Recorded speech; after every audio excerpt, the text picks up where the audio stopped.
Yesterday was Shabbat Zachor, which was the name given to the Shabbat immediately preceding Purim, which begins, as you know, this Thursday night with the reading of the Megillah, the book of Esther. Now, the Shabbat gets its name Zachor from the opening words of the Maftir portion. Zachor et asher asa lecha Amalek. Remember what Amalek did to you when you left Egypt. And that's why it's called Maftir Zachor. And it concludes with these words of warning. You shall block out the memory of Amalek from under the heavens, and lo tishkach, you shall not forget. Now, in other words, while never again is to be spoken of and remembered every day, and for good reason, as anti-Semitism continues to skyrocket and be normalized, this one day, this Shabbat, is specifically set aside to remember the horrors that we have experienced from Egyptian slavery through Haman, through the Holocaust, through October 7, and till today. So let's talk about anti-Semitism, and I'll start with this. What is the difference between Purim anti-Semitism and Hanukkah anti-Semitism? And the answer, I believe, is that on Purim, Haman tried to kill the Jews, to exterminate the Jewish people. On Hanukkah, on the other hand, Antiochus tried not to exterminate the Jewish people, but to exterminate Judaism, our religion, our culture, our practices. And you know what? In both cases, we survived. But while those two stories were hundreds of years apart, today we face both attempts to destroy us. From the Hamans of Hamas, Hezbollah, and the Houthis, to name just a few. And from the Antiochus, the anti-Semites, who spread their Jew hatred wherever and however they can, through word and through deed. The Purim story represents the threat to the physical safety of the Jewish people. Purim anti-Semitism targets the Jewish community with violence against our people and violence against our institutions. The Amsterdam pogrom, or the arson at the synagogue in Melbourne, Australia, the shootings of Jewish schools in Toronto and here in Montreal are just a few recent examples of what we call Purim anti-Semitism. On the other hand, Hanukkah anti-Semitism doesn't target Jews' lives per se, but rather Jewish identity. The Syrian Greeks attacked Jews not to exterminate us, but to control us. Hanukkah's anti-Semitism claims to accept Jews into the larger society, but only on the condition that we give up our most fundamental components of our faith. Now, back then, it was Brit Milah, Shabbat, Kashrut. Today, it's our Zionism. To put it in today's terms, you can go to class at certain universities if you're a Jew, but not if you're a Zionist. Just like those Jews who were forced to eat pork and to worship idols. Hanukkah anti-Semitism forces us to give up a part of who we are as Jews. And in this case, today, it's Zionism and self-determination. And just like we rejected these restrictions 2,200 years ago, we must reject any such limitations on our freedom to practice Judaism today, as well as Zachor, to remember and fight back like Mordechai and Esther did in the Purim story. And that is why we are remembering these stories from our past. Let us also remember what we need to do so that we can continue to observe the days like today in the future. And that is to remember not only never again, but also these three little words. Am Yisrael Chai. The people of Israel still live. And yes, we've certainly been saying these words, and it's a slogan that has become so popular, especially in recent times, the last 17 months. And I'm also sure that you are just as familiar with the tune that goes with these words. Am Yisrael Chai, Am Yisrael Chai. You know it. Am Yisrael, Am Yisrael, Am Yisrael Chai. Now, although we might believe that this tune has been around forever, the truth is that it hasn't. It was written by Shlomo Carlebach, Zichron Livracha, in the 1960s. But more importantly, as simple as and memorable as these words are, and I know you all know them, it's the second verse to this psalm, which was added by Carlebach, which contains three more words. Od Avinu Chai. Our ancestors still live. So what does that mean? Why do we need to add those three words? It means that along with our obligation to remember the Amalekites, the past and the present, we should also remember that, put very simply, the Jewish people have survived precisely because we have remembered.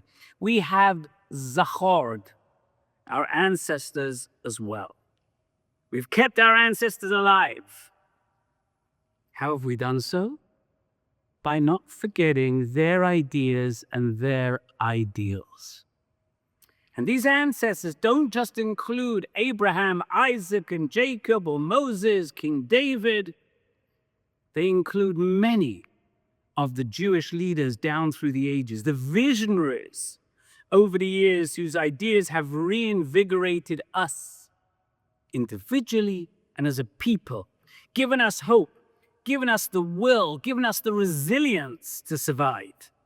I'm talking about sort of the noble figures such as Maimonides, such as Theodor Herzl, Elie Wiesel, David Ben-Gurion, leaders with a vision that helped keep Judaism and the Jewish people alive, strong throughout the ages.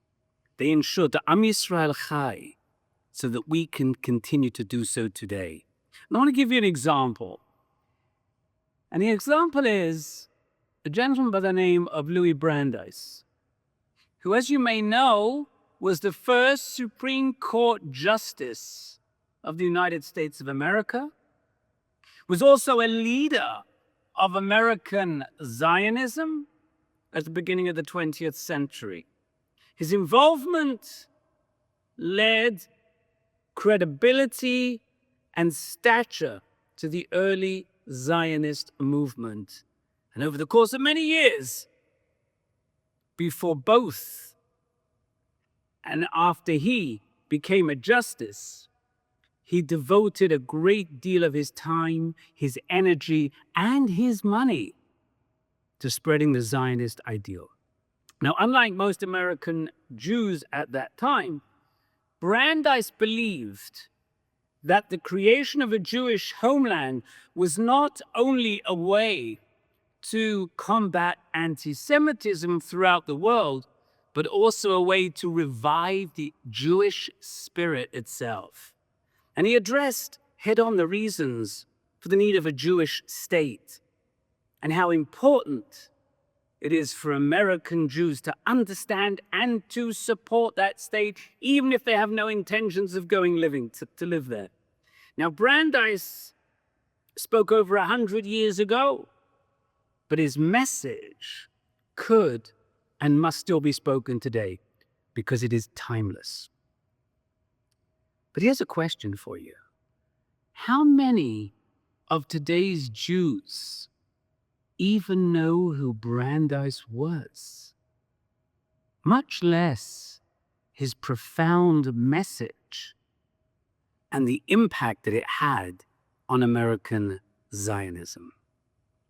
You see, if we don't recognize that our ancestors are still important to us, that Od Avinu Chai, or if we pretend that they never existed because they're now dead, so they're not relevant anymore, or we feel that we can just throw away the old, whether people or ideas, or if we say that these ideas or people are outdated, they're not meaningful or not relevant, then we're also throwing away our tradition and everything that it's based on.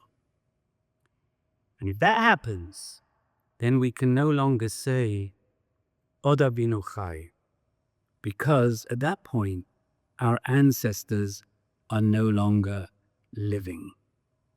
We've allowed them to die by allowing their vision, their values, and their ideas to die with them. And when that happens, when Avinu is no longer Chai, when our ancestors and their values no longer live or have any meaning to us, when we stop remembering, when Zachor is no more, then I will tell you that Am Yisrael will no longer be Chai. The Jewish people will no longer live. And if we, for example, pretend that Brandeis or Herzl or Golda Meir never lived, or that they're relics of a previous era with no pertinent message or no advice to share with us today, then we are saying not only that they are no longer alive, but that they actually never lived. But if we can look at Brandeis, we can look at Herzl and see how prophetic and how meaningful their words were, and their words still are today. And if we maintain them and teach them to a new generation of Jews, if we remember that our ancestors still are very much alive, and if we listen to their words and their advice, and if we understand that what they say still has meaning for us today, it's profound and deep meaning for us today, then we have taken a giant step to ensure our future. We have ensured the Am Yisrael Chai. And if you still need another example, let me share you this story.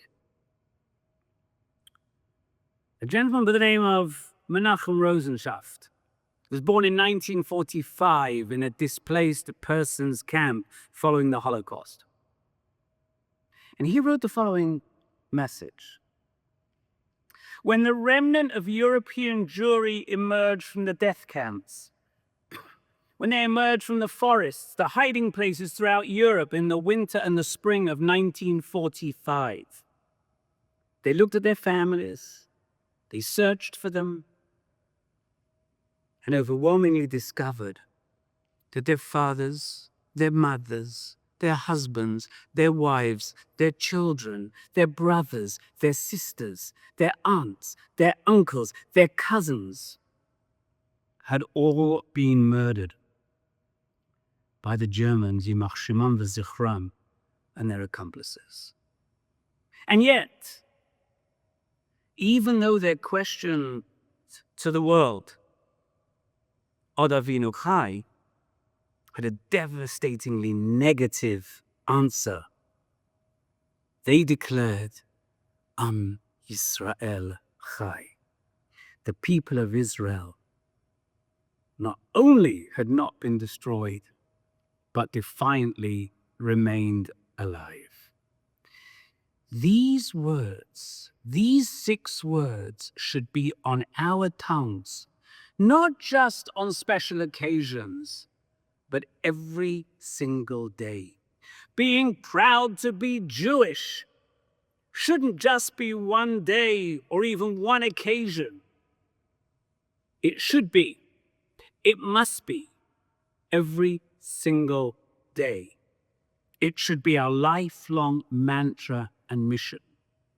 And that is why it is our responsibility to ensure that all of our Jacobs, all of our ancestors, from Abraham to Moses, from Herzl to Brandeis, from Ben Gurion to Golda Meir, as well as our own individual ancestors, still live on in instilling in us the desire to ensure not only that we continue to live, but that the Jewish people still live as well. And so yesterday, on Shabbat Zachor, we remembered Amalek as we read the Torah. But let us not only remember those who tried, but also those who continue to try to destroy us. But let us also remember to keep Od Avinu Chai, to keep all those who have paved the way for our survival through their ideas, through their actions, to ensure a Jewish future in our hearts, in our minds. And by doing so, we can ensure that Am Yisrael Chai, that the Jewish people will continue to not just exist, but to live fully and proudly anywhere that we want to in the world, free of hatred and free of anti-Semitism. So remember, as long as we remember and maintain the ideals that we have done out, then we have done our part, just like Mordechai and Esther, to ensure that Am Yisrael Chai v'Kaya. Thank you, and I hope you enjoyed the discussion.